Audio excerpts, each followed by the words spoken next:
Good morning बच्चों। आज का टॉपिक है राजस्थान में चीनी उद्योग। चीनी का उत्पादन गन्ने के रस से किया जाता है। गन्ने के रस से कुल भार के 9 से 12% तक चीनी उपलब्ध होती है। रस को चूना, गंधक आदि से साफ कर गर्म करके चीनी बनाई जाती है। गन्ना कटने के बाद शीघ्र ही पिरना चाहिए, अन्यथा उसमें रस की मात्रा निरंतर सूखने के कारण कम होती रहती है तथा गुणवत्ता भी प्रभाव पड़ता है। इसलिए गन्ने के उत्पादन क्षेत्रों के पास ही चीनी बनाने की मिलें होती हैं। परिवहन में कम समय खर्च करने की दृष्टि से ऐसा किया जाता है। राजस्थान में चीनी बनाने के निम्न कारखाने: दी मेवाड़ शुगर मिल्स 1932, भोपाल सागर जिला चित्तौड़गढ़, इसमें गन्ना भीलवाड़ा, चित्तौड़गढ़, उदयपुर, राजसमंद जिलों से आता है। यह प्राइवेट लिमिटेड कंपनी है। दी गंगानगर शुगर मिल्स 1937 श्री गंगानगर, यह राज्य के उपक्रम श्री गंगानगर हनुमानगढ़ जिले का गन्ना प्राप्त कर शक्कर बनाया जाता है। यहाँ राज्य सरकार की एक डिस्टिलरी भी काम करती है। यह सार्वजनिक क्षेत्र की मिल है।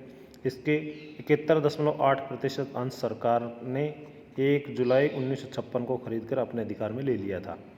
1991-92 में इसमें 72.5 लाख का नुकसान हुआ और 99-2000 में घाटा बढ़कर 10 करोड़ रुपए का हो गया। तीसरी मिल है दी कैसोराय पाटन सहकारी शुगर मिल्स लिमिटेड 1965 बूंदी, इसमें कोटा तथा बूंदी जिलों का गन्ना पिराई के लिए प्राप्त किया जाता है। यह सहकारी क्षेत्र की मिल है। सन 1991-92 में इसमें 9555 टन चीनी का उत्पादन हुआ। सन 1990-91 में इसमें 73.3 लाख रुपए का नुकसान हुआ। मिल का सकल घाटा 1999-2000 में 11 करोड़ 67 लाख रुपए का हो गया, इसलिए इसे बंद करना पड़ा।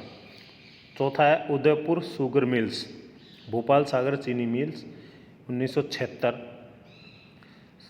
के रूप में स्थापित की गई। इसमें उदयपुर और आसपास के जिलों का गन्ना उपयोग में लिया जाता है और चीनी बनती है। स्थानीयकरण के कारण: चीनी उद्योग के स्थानीयकरण के प्रमुख कारण निम्नलिखित हैं। समीपस्थ क्षेत्र में गन्ने की उपलब्धि, यानी कि कोई समीप वाला क्षेत्र है जो गन्ने का उत्पादन किया जाता है, वहाँ चीनी उद्योग स्थापित किया जाता है। सस्ते व कुशल श्रमिक की उपलब्धि, अर्थात अधिक घनी जनसंख्या वाले क्षेत्रों में सस्ता व कुशल श्रमिक मिल जाता है।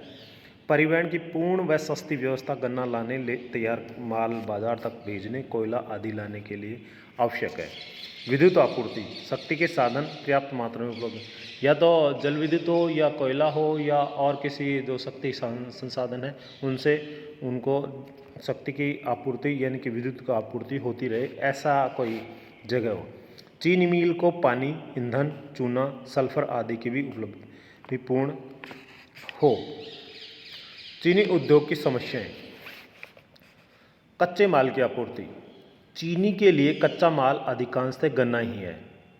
मात्र श्री गंगानगर शुगर मिल्स में स्थानीय चुकंदर से चुकंदर की भी चीनी बनाई जाती है, अन्यथा शेष सभी जिलों में गन्ने का प्रयोग किया जाता है। समीपवर्ती क्षेत्रों में से गन्ने का त्वरित परिवहन के साधनों द्वारा इसकी मात्रा व गुणवत्ता को बनाए रखने के लिए गन्ना मिलों तक पहुंचना अत्यावश्यक है। गन्ने का उत्पादन श्री गंगानगर, हनुमानगढ़, उदयपुर, भीलवाड़ा, चित्तौड़गढ़, झालावाड़, कोटा, बूंदी, टोंक, भरतपुर, सवाईमाधोपुर, करौली जिलों में होता है।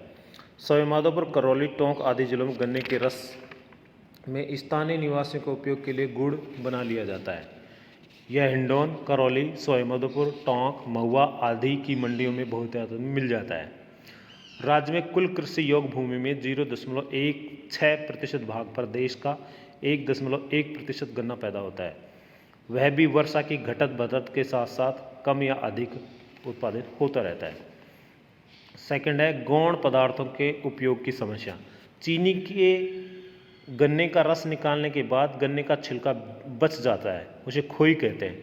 उस खोई, सीर, मैली आदि का प्रयोग पर्याप्त मात्रा में व उपयुक्त रूप में नहीं हो पाता है, फलतः चीनी की लागत बढ़ जाती है।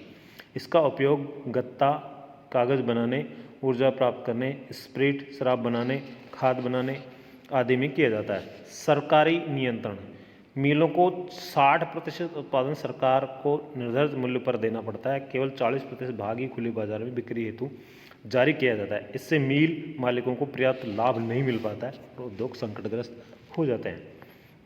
उद्योग की मौसमी प्रवृत्ति। चीनी उद्योग अक्टूबर से अप्रैल तक चलता है, कभी कभी नवंबर से जनवरी फरवरी तक ही चलता है। शेष समय मिल बेकार पड़ी रहती है। कर्मचारियों को वेतन भत्ते, मजदूरों को मजदूरी, ठेकेदारों को ठेकेदारी आदि पर बहुत अधिक व्यय हो जाता है। संस्थापन व्यय भी बहुत करना पड़ता है। मजदूर मौसम के अनुसार ही मिल में आते हैं तथा वापस घरों को चले जाते हैं। शक्ति के साधनों का अभाव। चीनी मिलों में कोयला ही मात्र शक्ति के साधनों के रूप में काम में लिया जाता है। कोयला बिहार की खानों से आयात किया जाता है, अतः कोयला आने में समय, धन, श्रम आदि का खर्च अत्यधिक हो जाता है। यदि जल विद्युत शक्ति, गन्ने के छिलकों का प्रयोग, बायोगैस, सौर ऊर्जा आदि से मिलों को शक्ति मिल सके वह इसका प्रयोग चीनी मिलों में हो सके तो निस्संदेह मिलें लाभ की स्थिति में पहुंच जाएंगी। श्रम का अभाव। चीनी मिलों में सस्ता व कुशल श्रम उपलब्ध नहीं है। गंगानगर व भोपाल सागर की मिलों में अधिकांश मजदूर उत्तर प्रदेश, बिहार राज्यों में मौसम में आते हैं तथा मिल बंद होने के पर अपने घरों को लौट जाते हैं या वहीं रहकर अन्य धंधा करने लगते हैं। खांडसारी उद्योग से प्रतिस्पर्धा। राज्य में गाँव में गुड़, खांड, शक्कर, कड़कड़, देसी चीनी आदि प्रयोग में लाई जाती है। फलतः चीनी का प्रयोग कम हो जाता है।